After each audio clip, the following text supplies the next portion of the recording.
नाम आपका? मेरा नाम विजेंद्र कुमार सिंह है। विजेंद्र जी, आज प्रेस कॉन्फ्रेंस रखी है आपने, किस उद्देश्य से रखी है? मेरा व्यक्तिगत उद्देश्य नहीं है। मैं सामाजिक हित में मैंने ये सोशल मीडिया आप सभी लोगों के साथ और जो मेरे मुरादनगर के सम्मानित पत्रकार साथी हैं उनके सानिध्य में रह के मैंने एक प्रेस कॉन्फ्रेंस करना के लिए मैंने आपसे आग्रह किया है। आप सभी लोग उपस्थित हुए हैं, इसके लिए मैं आप सबका आभारी हूँ। मेरी प्रेस कॉन्फ्रेंस करने का मेन उद्देश्य क्या है ये मैं बताना चाहता हूँ आपको। जैसे कि आपको पता होगी, आप मेरे दुख में भी साथी थे। गत वर्ष जनवरी 2025 में 23 जनवरी को मेरे बेटे की डेथ हुई। 26 वर्षीय युवक था, वो युवा वैज्ञानिक था, पीएचडी कर रहा था, 3rd ईयर का स्टूडेंट था, जेआरएफ था। एक डॉक्टर की लापरवाही के कारण मेरे बेटे की जान चली गई। बहुत प्रयास किया हमने बचाने के लिए, लेकिन हम कामयाब नहीं हो पाए। मेरे बेटे की डेथ के बाद में मुझे जानकारी आई कि डॉक्टर ने कुछ जालसाजी करके अपने आप को ज़्यादा बड़ा चिकित्सक डिग्री दर्शा के और लोगों को गुमराह कर रहा है। मैंने 10 फरवरी 2025 को सीएमओ गाजियाबाद के यहाँ प्रार्थना पत्र दिया, शिकायत प्रार्थना पत्र जांच हुई। जांच में 24/4/2025 को सीएमओ गाजियाबाद ने उसका लाइसेंस, मेडिकल लाइसेंस टेम्परेरी रूप से निलंबित कर दिया। उसके बावजूद भी वो प्रैक्टिस करता रहा। फिर उसके बाद में सीएमओ साहब ने उसको 15/7/2025 को ये मानते हुए कि भाई ये BAMS है, ये MD नहीं है, जबकि उसने जगह जगह अपने आप को MD विशेषज्ञ छाती, पेट, हृदय का बताया है। और चूंकि मेरे बेटे को भी छाती में और पेट में थोड़ी दिक्कत थी, बुखार था, तो मैंने इसलिए दिखाया था स्पेशलिस्ट है। उसके बाद जब सीएमओ साहब ने जांच की तो उसमें उसको दोषी पाया। एलोपैथिक होने के बाद वो आयुर्वेदिक होने के बाद वो एलोपैथिक का इलाज नहीं कर सकता। तो सीएमओ साहब ने जो क्षेत्रीय आयुर्वेदिक एवं यूनानी अधिकारी गाजियाबाद में हैं, उनके यहाँ शिकायत मेरी उनके यहाँ भेज दी कि आप ये जांच करेंगे, क्योंकि ये BAMS है। BAMS होने के बाद में उन्होंने 30/10/2025 को उनको डॉक्टर सचिन कुमार त्यागी को 8 शासनादेश का उल्लंघन मानते हुए, जो केंद्र सरकार और राज्य सरकार के शासनादेश हैं कि कोई आयुर्वेदिक एलोपैथिक इलाज नहीं कर सकता, सिर्फ फर्स्ट एड दे सकता है। जबकि मेरा बेटा इनके अस्पताल में 3 दिन भर्ती रहा और उसको भी ये डिनाई कर रहे हैं बाद में। जबकि ऑन रिकॉर्ड इनके अगर CCTV कैमरेज होते हैं तो उनसे साबित हो जाएगा कि मैं अपने बेटे के साथ में 3 दिन तक उनके यहीं रहा था। क्योंकि उन्होंने एलोपैथिक नहीं पढ़ी और बिना एलोपैथिक पढ़े उन्होंने मेरे बेटे को ओवरडोज दी और ओवरडोज होने से उसकी डेथ हो गई। तो क्षेत्रीय अधिकारी आयुर्वेदिक और यूनानी अधिकारी जो है, उन्होंने ये ऑर्डर किया, जो मैंने प्रेस नोट में इस पर लिखा है, मैं पढ़ के सुनाता हूँ। उपरोक्त सभी शासनादेशों का अनुपालन न करने पर डॉक्टर सतीश कुमार त्यागी आयुर्वेदिक चिकित्सा, जिनका पंजीकरण संख्या है हंस हेल्थ केयर मुरादनगर, पर दोष सिद्ध होता है, जिस पर विधिक कार्रवाई देय होती है, जिसके लिए अग्रिम निर्देशानुदेश कार्रवाई हेतु अनुमति प्रदान करने की कृपा करें। साथ ही उक्त प्रकार की घटना की पुनरावृत्ति को रोकने के लिए जनमानस हित को देखते हुए जब तक उक्त प्रकरण का निस्तारण नहीं हो जाता तब तक उन्हें जनपद में निजी चिकित्सा व्यवसाय करने पर पूर्णतः रोक लगाए जाने की जानकारी से अवगत कराने की कृपा करें। ये शासनादेश को, ये जो इन्होंने, जो क्षेत्रीय आयुर्वेदिक अधिकारी साहब हैं, इन्होंने शासन को लिख दिया है। और शासन को लिखने के बाद में डॉक्टर साहब भी दुकान खोले बैठे हैं अपनी। मैंने इसकी शिकायत 24 दिसंबर 2025 को DM साहब के यहाँ शिकायत की। DM साहब ने जांच कराई, जांच में पाया ये दुकान खुल रही है।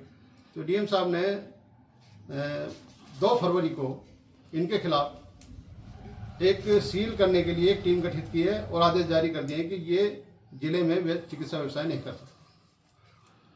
यदि ऐसा व्यक्ति जिले में रह के हमारे जीवन के साथ खिलवाड़ करेगा तो उसकी क्षतिपूर्ति नहीं हो सकती। ये व्यक्ति मैंने पिछले 1 साल से जाना है, ये कुछ आपराधिक प्रवृत्ति का व्यक्ति है, डॉक्टर सचिन कुमार त्यागी और उसके पिता अशोक त्यागी। दोनों घूम घूम कर मुरादनगर में ये प्रचार करने की कोशिश कर रहे हैं कि वकील साहब ने जो शिकायत की गई थी वो सारी खत्म हो गई है, कुछ आदेश नहीं हुए हैं, हमें परेशान किया जा रहा है। जबकि जिले स्तर पर प्रशासनिक कार्रवाई में ये कानूनी कार्रवाई अमल में लाई गई थी। डीएम साहब ने खुद बहुत अच्छी तरह सुन गया मुझे, दोनों सीएमओ क्षेत्रीय आयुर्वेदिक अधिकारी और सीएमओ साहब एलोपैथिक को बुलाया, अखिलेश मोहन सिंह को। 6 जनवरी को सारी जानकारी लेने के बाद में जांच कराई और जांच करने के बाद में एक आदेश पारित करा कि ये जिले में व्यवसाय नहीं कर सकता। आज भी दुकान खोले बैठे हैं वो अपने, हमारे जीवन के साथ खिलवाड़ कर रहे हैं। मेरा इस प्रेस कॉन्फ्रेंस से करने का उद्देश्य सिर्फ इतना है कि जो मुरादनगर क्षेत्र के ग्रामीण अंचलों के प्रधान हैं, हमारे चेयरमैन साहब हैं, नगर पालिका के सभासद हैं, चिंतनशील लोग हैं, सामाजिक लोग हैं, वो कम से कम ऐसे लोगों के विरुद्ध अपनी आवाज़ उठाएं ताकि वो कभी हमारे जीवन के साथ खिलवाड़ ना कर सकें। एक सचिन कुमार त्यागी नहीं है, ऐसे बहुत सारे लोग हैं मुरादनगर में जो बिना डिग्री के ही हमारे जीवन के साथ खिलवाड़ कर रहे हैं। मैंने सीएमओ साहब के कार्यालय से बहुत सारी आरटीआई में डिटेल मांगी है। मुरादनगर में मात्र 10 लैब हैं जो वहाँ रजिस्टर्ड है, उसके बावजूद भी 25 लैब हम यहाँ काम कर रही हैं, सब अनऑथराइज है। सीएमओ साहब के यहाँ मैंने हंस अस्पताल के बारे में रिपोर्ट मांगा कि हंस अस्पताल जो है क्या वास्तव में रजिस्टर्ड है आपके यहाँ? वहाँ हंस अस्पताल भी रजिस्टर्ड नहीं है।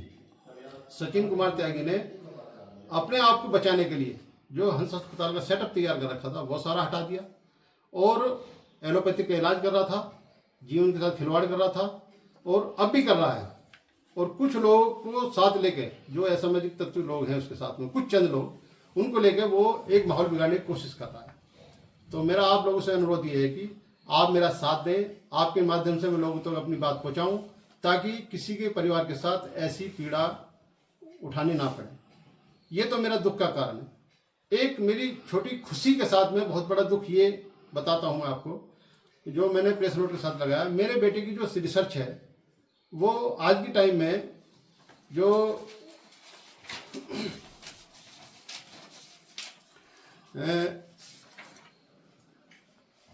एपीजे मैगजीन है साइंस की, सबसे बड़ी अमेरिका में छपती है, जो मेरे बेटे की रिसर्च है वो प्रकाशित की जा रही है, जिसका मेल मुझे भी आया इंस्टीट्यूट से, नैनीताल से मुझे मेल आया और उसने मुझे बताई है कि आपकी बेटी की जो रिसर्च है इतनी अच्छी है कि वो उन्होंने एक्सेप्ट कर लिया छापने के लिए। अगर वो जीवित होता तो मैं कितना खुश होता, मेरे क्षेत्र को कितनी खुशी होती, मेरे देश को कितनी खुशी होती, शायद इसका मैं अंदाजा नहीं लगा सकता। लेकिन मेरे साथ दुर्भाग्य ये है कि मैं अपने बेटे की खुशी भी नहीं मना सकता। किस विषय पे रिसर्च की थी उन्होंने? ये टॉपिक है इनका, प्रोबिंग डस्ट टू रीडिज, मतलब जो धूल का कण है वो कैसा सफर करता है, इससे कोई लगाव नहीं है।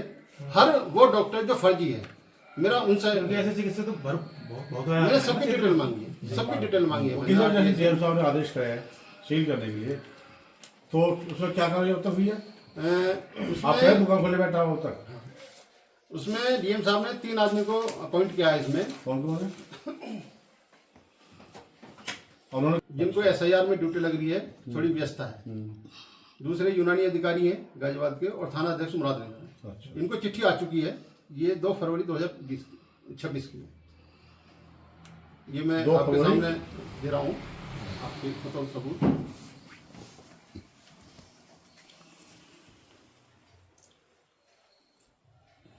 इस प्रेस नोट के साथ में, जबकि इसमें विशेषज्ञ भी लिखा हुआ है और अपने आप को एमडी भी बताता है। ये एमडी होने का मतलब है मेडिकल लाइन में एमडी, ये नहीं वो अपने आप को ये कहता है कि विशेषज्ञ का मतलब ये बीएमएस कहीं नहीं लिखा हुआ है। जबकि सीएमओ साहब के सामने जो बयान हुए उसमें अपने आप को बीएमएस बताया। एमडी बीएस में बहुत अंतर है इसमें तो दोनों में। क्या है, इन्हीं प्रचारकों ने उनको इसमें दोषी माना है अपने आदेश में।